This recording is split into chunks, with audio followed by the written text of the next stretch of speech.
Hello friends, स्वागत है आपका हमारे यूट्यूब चैनल टेक समाचार पे। और आज हम बात करने वाले हैं एचआरए हाउस रेंट अलाउंस, जो कि आपको नियोक्ता द्वारा दिया जाता है। उसका आप डिडक्शन कैसे ले सकते हैं, उसका एग्जम्पशन हम किस प्रकार लें और कैसे हम उसमें मैक्सिमम टैक्स बचाएं। इस पूरी प्लानिंग को हम इस वीडियो के माध्यम से एकदम सटीक जानकारी में समझेंगे। तो आज आप बने रहिए हमारे साथ। आज हम डिस्कस करेंगे tax planning about the HRA allowance. Watch now.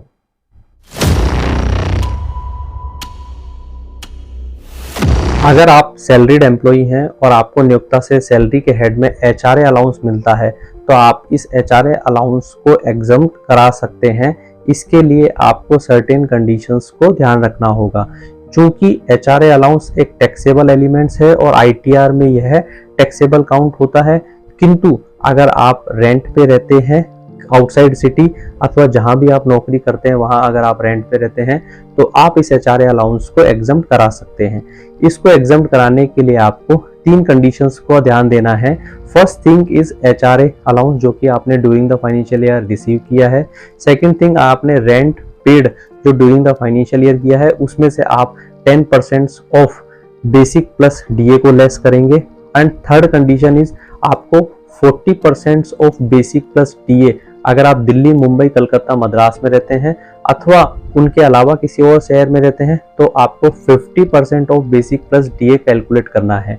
इन तीनों को आप सेपरेट कैलकुलेट करेंगे और इन तीनों में जो भी कंडीशंस से कैलकुलेशन सबसे कम आएगी, उतना अमाउंट आप एचआरए अलाउंस में से एग्जम्प्ट करा सकते हैं। वह आपको पूर्णतः as per section 10 subsection 13A आपको अलाउ होगा। आगे हम बात करते हैं कि अगर आप पेंडेमिक कोविड जैसी सिचुएशंस में जहां आईटी कंपनी के एम्प्लॉइज ने अपने शहरों को छोड़कर अपने रूरल एरियाज में रहना स्टार्ट किया है, तो ऐसे केस में भी जब आप शहरों में नहीं रह रहे हैं तो वहां पर आप टैक्स प्लानिंग कैसे करें।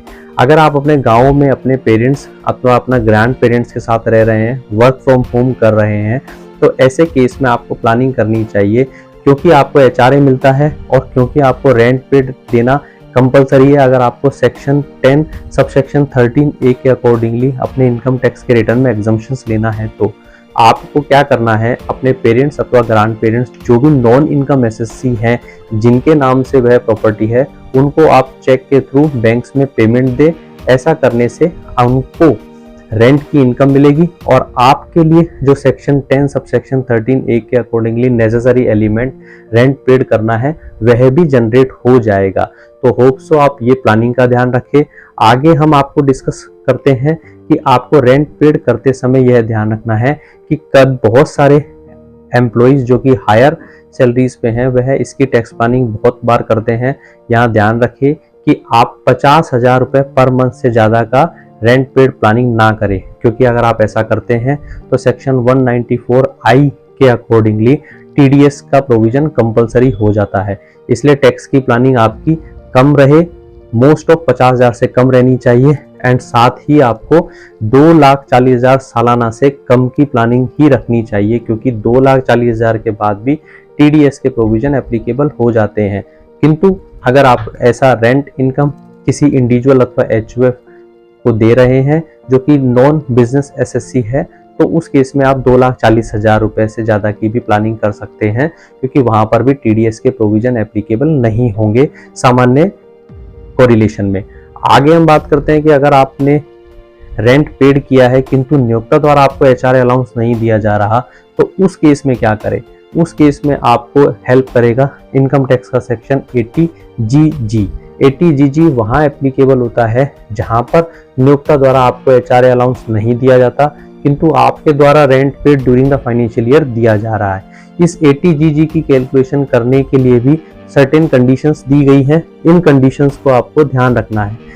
फर्स्ट कंडीशन क्या कहती है कि 5,000 रुपये पर मंथ आपको 12 महीने काउंट करना है, इट मीन्स 60,000 रुपये। सेकेंड कंडीशन ये कहती है कि rent paid minus 10% of adjusted GTI calculate करें। एंड थर्ड कंडीशन ये कहती है कि 25% ऑफ एडजस्टेड जीटीआई आप काउंट करें। इन तीनों को काउंट सेपरेट करें और इसमें से जो भी विच एवर इज लेस होगा वो आपको as per section 80GG as a exemptions allow हो जाएगा। अब एडजस्टेड जीटीआई क्या होता है? एडजस्टेड जीटीआई का मतलब इनकम टैक्स के 5 heads, income from salary, house property, profit gains, capital gains and other source.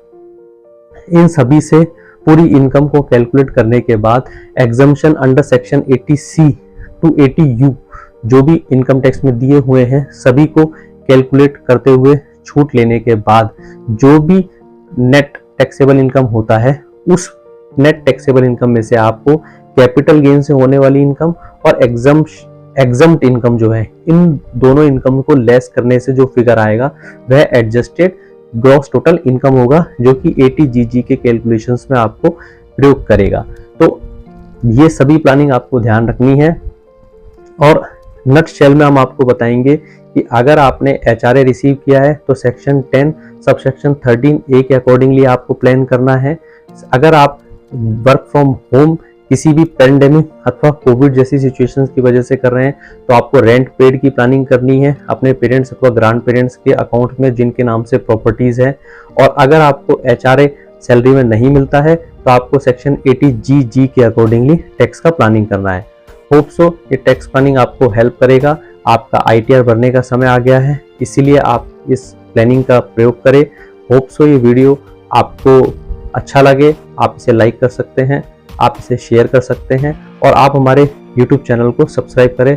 हम इसी तरह आपके लिए नए नए टॉपिक लेके आए और अगर आपको कोई समस्या है या फिर आप हमसे चाहते हैं कि हम किसी विषय पर वीडियो बनाएं तो आप हमें कमेंट करके बता सकते हैं। Thank you.